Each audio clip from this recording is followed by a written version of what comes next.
เจ้าสบายดีเนาะมื้อนี้มาตอบคำถามให้กับน้องแดงผมสวรรค์เนาะที่เพิ่นสอบถามเข้ามาเนาะเพิ่นว่าเบิ่งให้แด้เบิ่งเบิ่งในน้ำใจอยู่เป็นเบอร์ที่ดีบ่เนาะ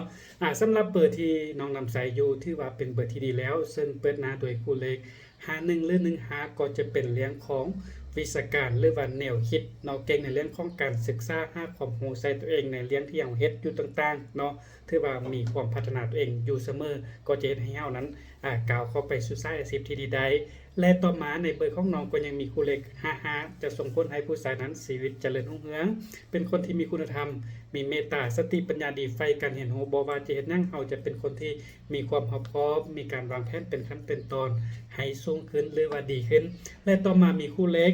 56หรือว่า65เป็นคู่เลขปัญญาสร้างสรรค์คู่ทรัพย์คู่โชคเฮ็ดให้ผู้ชายนั้นฉลาดในเรื่องของการเงินมักมีโชคทางด้านการงานมีผู้ใหญ่ให้การอุปถัมภ์ค้ำสู่ความรักก็ดีสติปัญญานั้นเป็นเลิศเนาะถือว่าดีเนาะสำหรับเบอร์นี้และก็ยังมีคู่เลข66เฮ็ดให้เราเป็นคนที่เฟรนลี่เข้าหากับผู้คนอื่นได้หาเงินเก่งเฮ็ดให้มีกินมีใช้แบบบ่ขาดมือเวลาที่เราเข้าหากับผู้คนใดแล้วแน่นอนบ่ว่าเขาจะค้าขายหรือด้านหน้าที่เวียกงานเพิ่นก็จะอุปถัมภ์ค้ำสู่หรือว่าช่วยเหลือเฮานั่นเองเนาะและต่อมามีคู่เลข64ก็จะโดดเด่นในเรื่องของเสน่ห์เนาะส่งเสริมให้เฮานั้นเป็นคนที่มีความอ่อนโยนเว้าว่ากับผู้คนใด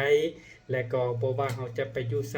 อยู่ตำแหน่งใดจุดใดก็จะมีผู้คนนั้นช่วยเหลือเฮาเฮ็ดให้เฮาหาเงินได้เวลามีคนอุปถัมภ์ค้ำสู่แน่นอนการหาเงินเฮ็ดหยังก็จะดีเฮาบ่สามารถที่จะยกเฮาได้เนาะฉะนั้นโดยรวมสำหรับเบอร์น้องถือว่าเป็นเบอร์ที่ดีสามารถที่จะนำสายได้เด้อน้องเด้อ